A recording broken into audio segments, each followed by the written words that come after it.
Hello everyone and welcome back to another video. Thanks for tuning in. I'm in the mood for another video camera episode and I've got quite an interesting camera to talk about today. It's a rebranded Philips camera. It's actually got the brand name of PYE on it, which was quite popular here in the UK back in the 80s and in Europe I believe. And its model number is VK4000/20. As you can see, it's packed in this custom cutout horrible toxic foam again, like that other video camera I did a video about. So it's been well protected and it's probably in storage for a very long time. Originally it would have come in some kind of a hard case, but the person that sold this to me on eBay has packed it in a cardboard box instead. Quite an unusual looking camera. Not seen one of these before actually myself, so it was a bit of an oddity to me when I first saw it. And when I looked at it up online, I can't really find much information out about it. I found its Philips counterpart, the VK4000 and VK4010 I think it was. There seems to be some variants for this model in the Philips range, but there's no mention anywhere of a PYE branded version. Been looking through some of my old catalogues from 1982 and 1983 to try and find some information out about this camera. Couldn't find anything about the PYE version, but I did find the Philips version, the VK4020. Price new about then, £500. Certainly a lot of money back then. Country of origin, Austria. It says 1983 for UK release, but it was actually mentioned on the front cover, it says here, back in April 1982. And it seems like it got quite a good review on all accounts. They seem to quite like this camera. Spec wise, it doesn't look too bad. You've got a single 70mm VIDICON tube with electromagnetic deflection. Minimum illumination is 100 lux. The weight of this camera is 1.6 kilos, 3.42 pounds, which is quite heavy actually for this camera, but I should imagine that includes the viewfinder. You've got a little bit there at the back as well, like a shoulder brace, so that probably adds to the weight slightly as well, some kind of hard rubber. And looking at the top there was two options for the viewfinder. One was an optical viewfinder and one was electronic. The optical viewfinder there has a little plug on it, which is probably for the LED indicators to show you what the camera's doing, like record mode for example, maybe battery life and white balance. Power consumption is 5.3 watts using 12 volt DC power supply. Some of the images I've seen show it bundled together with the portable Video 2000 video recorder outfit. And the Philips version comes in silver, whereas mine here is all black. So I guess the Philips version will be a good match for the Philips Video 2000 system. This one sadly is not working. While the viewfinder lights up, and I can see the little CRT working, and the LED indicators, there is no picture coming out through the viewfinder or through a monitor. So I thought we'd have a quick look at this camera today, look at its features and benefits, and then open it up and have a look inside to see if we can see what's going wrong with it, if anything at all, because it may be beyond me. But I still thought I'd make an interesting video. I know somebody out there will find this interesting. I know I certainly do. So let's take a look at it. As with other video cameras from this time period made by Philips, controls are quite sparse. I think this was probably to keep the camera as simple as possible and to make it more user-friendly and less frightening for people. Because back when this kind of stuff came out, this was brand new technology and people were more used to cine cameras and were still using them even at this time period. The first button that jumps out at you on the side of the camera there is the button for indoor-outdoor use, along with a manual white balance adjustment for red and blue. The two dim plugs there are for the electronic viewfinder and the automatic aperture control for the lens. And on the electronic viewfinder you have some adjustment for the contrast of the viewfinder itself. On the grip there you have a trigger control for record start stop, along with a locking button. And here we have the onboard monaural microphone. The foam on this one has perished. And just at the back there on the shoulder rest, you have 2 1/4-inch jacks, one for headphones and one for an external mic. Like a lot of other cameras back in the day, they had to use the C-mount lens system, which is quite handy. This meant you were able to exchange lenses for different focal lengths, for like macro for example. The lens supply for this camera is actually made by Fuji Optical Co Limited. These can also be found on a lot of early Sony broadcast cameras. Unfortunately my example here is quite fogged up at the front elements there, the very front glass and the next one behind that. But hopefully if we can get the camera working, I'll start looking at cleaning the lens out. Quite soon after these kind of cameras were out, manufacturers started to go away from the C-mount system, probably to keep the price down, and these kind of lenses were more found in semi-professional equipment.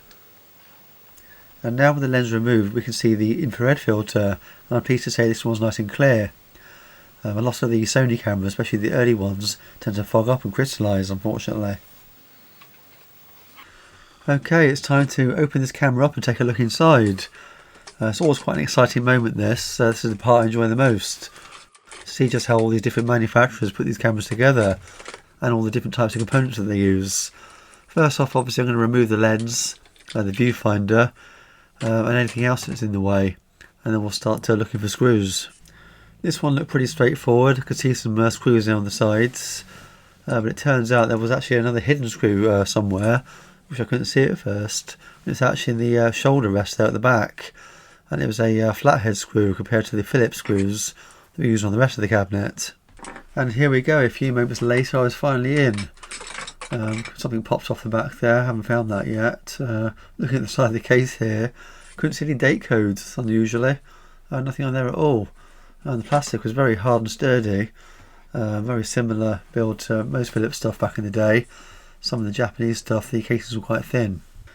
Just having a quick glance around there and having a look at it, and then I spotted these poppers, not realising actually. I only need to undo that first one. The bottom two were unnecessary, that's actually where it hinges. And here we go, we're in. And wow, look how neat and tidy that is in there and how clean it is.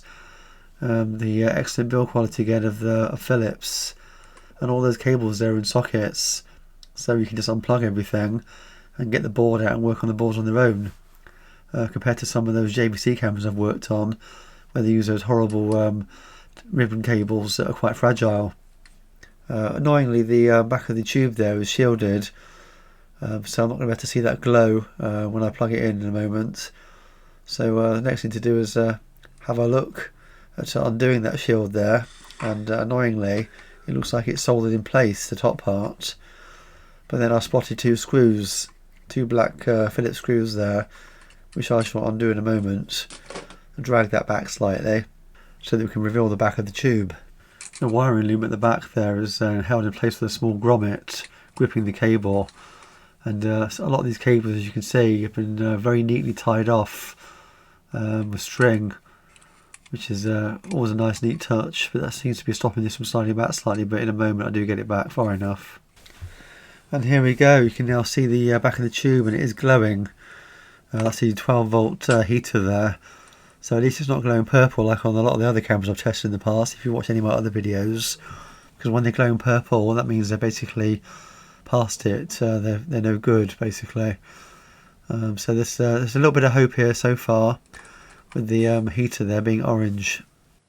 So after a few moments of looking around the camera, trying to spot anything that might be out of the ordinary, I couldn't see anything wrong with it on these two boards here. That green board there is actually the processing board. The one in the middle, I've forgotten which one that is actually, but there's also another board on the other side of the cabinet which we haven't seen yet, and that is the deflection board, the high voltage side. I know this because whilst looking around on the internet, I managed to find a service manual for the Philips version of this camera called freeservicemanuals.info, and I'm hoping, fingers crossed, that it will match up with these boards in this camera, because as you know with these things there can be quite a lot of different revisions as time goes by, and sometimes when something's rebranded for another company, specifications can change. I've already noticed that on the Philips version of this camera it has a white balance button, whereas this camera has a slide button for sunlight and incandescent light. After removing that front panel there and a heatsink screw for the back to remove the heatsink, you then get to the other side of the board here. As I mentioned before, this is the deflection board, and there's lots of those colourful capacitors again from the 70s and 80s, but as you can see, sadly some of these are broken. Oh dear. I didn't notice before actually when I was taking the camera apart, some of the sides of these were actually dropping out of the camera. I thought I heard something rattling, but reading up on the internet, looking at these capacitors, these are nicknamed tropical fish capacitors apparently, and they are prone to breaking like this. I think they're polyester based, if I remember rightly. Nice looking capacitors, and but sadly these are just falling to pieces. which will be one of the reasons this camera's not working. And it seems that pretty much all of them have some kind of damage. I think I counted 17 or 18 on this board altogether. I think only 2 or 3 of them look okay. But doing some research on the internet, I found out quite a bit of information about them. Like I mentioned before, they are prone to breaking, unfortunately. I've even seen people selling them on eBay with cracks in, saying, you know, obviously, that they are very delicate, and if you try bending the legs, they will drop off. I've had no experience with these kind of capacitors before, actually. I've learned that they are non-polarised, and that to work out their values, it's by the colours that are on them. I think there's 5 bands, and sometimes that top colour can be 2 or 3 of the bands, which can be quite confusing if you don't know what you're looking for. Oh dear. Out of all the electrolyte capacitors, I've only spotted 2 purple ones that are leaking, corroded. I've seen these purple ones leaking before, actually, some JVC equipment. I think they're made by Sanyo, correct me if I'm wrong. But out of all the caps, they seem to be the only 2. So after being disheartened, seeing all those cracked polyester capacitors there, and doing a bit more research, it seems that it's possible that they may still actually work with the ends being missing like that. If anybody has any experience with these and knows differently to that, please let me know in the comments. As I mentioned before, I did actually find the service manual for this camera on a website called freeservicemanuals.info. But some of the numbers seem to conflict with what's actually on my board. And also I can't find them in the actual listing of the service manual of the actual component that's labelled. So that's been a little bit confusing and made me a little bit weary of going any further with this. So I decided to replace those 2 electrolyte ones that were damaged and leaking, and I've substituted the 2 broken polyester caps for 2 electrolyte ones. I'm not sure if that's probably a good or bad thing to do, but from what I read, those polyester caps are quite well known in the audio industry, quite popular in audio amplifiers and guitar amps, that kind of thing. And I have also learnt that their characteristics are a little more precise than electrolyte capacitors, which is probably why they're being used in video cameras, because of their precision. Whereas the ESR ratings apparently of electrolyte caps can be a little bit higher than they need to be. This is still a learning curve for me, so I've been learning quite a lot about this. Opening up this camera, as I said before, I've never worked with these capacitors before, and I replaced those 2 capacitors, and I also replaced the 2 electrolyte ones, and I turned the camera back on again. Nothing went bang, I'm pleased to say, but unfortunately I was still not getting any picture. So I think at this point I'm going to call it a day. I have priced up for replacing those other capacitors that are cracked. It's going to look around about £20 to £25 to replace those capacitors, and that's using the brown substitute ones, the more recent ones, and not those tropical fish type, because they can be quite expensive and they're hard to get hold of, and reading how delicate they are, I really didn't want to risk it. So for now I think I'm going to call it a day with this camera, sadly, which is a bit disappointing. I know you want to see this working, so I'm probably going to call this part 1 of this video, because maybe one day I'll come back to this camera. You never know, I may get another machine, another camera as a donor. I might have to swap some boards out and see how we go. But before we end this video, I thought we'd have a quick look at the pickup tube. It took quite a bit of work actually to get the tube out of this camera. There was a plastic bracket on the front as well that was holding the tube in place, so I couldn't get it out. Unfortunately I broke that removing it, but it could easily be glued back together. This camera has the same manual focus system internally, like that black and white Philips camera I did, so that lets you adjust the tube back and forth. The tube on the left there is from a JVC VIDICON camera, and interestingly, as you can see, that's blue on the front. This is the infrared filter. It's actually glued onto the front of that tube there. Whereas on this camera, as you saw before when I was taking it apart, the infrared filter was separate, as it is on most cameras. It's an S4145, and the tube from this camera is a S4130B. Before we go, let's have a quick look inside the black and white CRT viewfinder. It's quite an interesting looking one, this. Interesting to note that on the front, the PYE logo is actually a piece of card, and not plastic like they usually are. It's almost like it's an afterthought. Obviously the Philips one I think is plastic. Interesting little bracket system on the bottom of this. Looks quite complicated actually. But I didn't realise that it actually flips down, so it allows you to flip the viewfinder up so you can look down to the viewfinder if you've got it on a tripod that's lower than you, which is handy. Wow, look at that. That is so neat. Little flyback transformer there.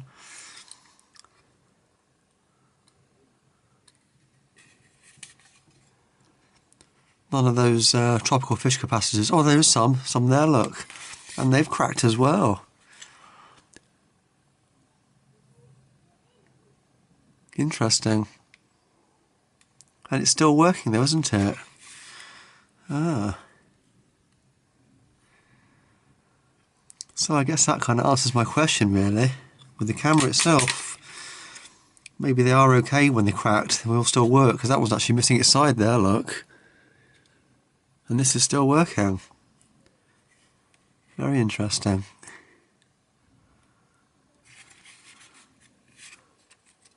That's interesting, look.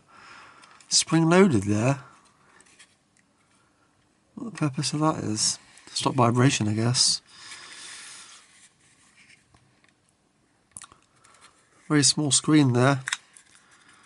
Probably say about 2.5 centimetres, an inch across. That's got a January 83 on it. There's another label underneath, probably with the manufacturer's name. Here we go. Oh, of course it's Matsui to Panasonic. Made in Japan.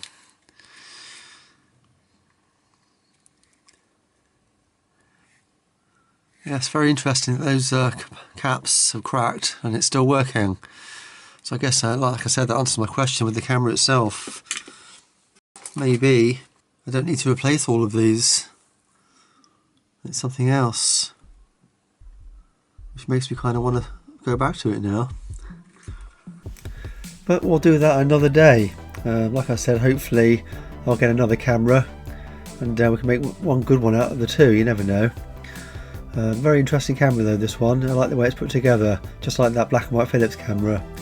Japanese cameras tend to be quite packed inside, and everything's the cable's very short and it's not very serviceable. Well, I hope you enjoyed watching that with me. I know it's a little bit disappointing this time that the camera's not working, but unfortunately sometimes videos just go this way, you just don't know. Well, I guess that just seems to say, as always, thanks for watching, and until the next video, I'll be seeing you. And if you did enjoy watching this video, you may want to take a look at some of my other videos on similar themes. I'm always buying something on eBay, some old piece of technology, and trying to repair it. And as always, don't forget to like, subscribe and share. Thanks for watching.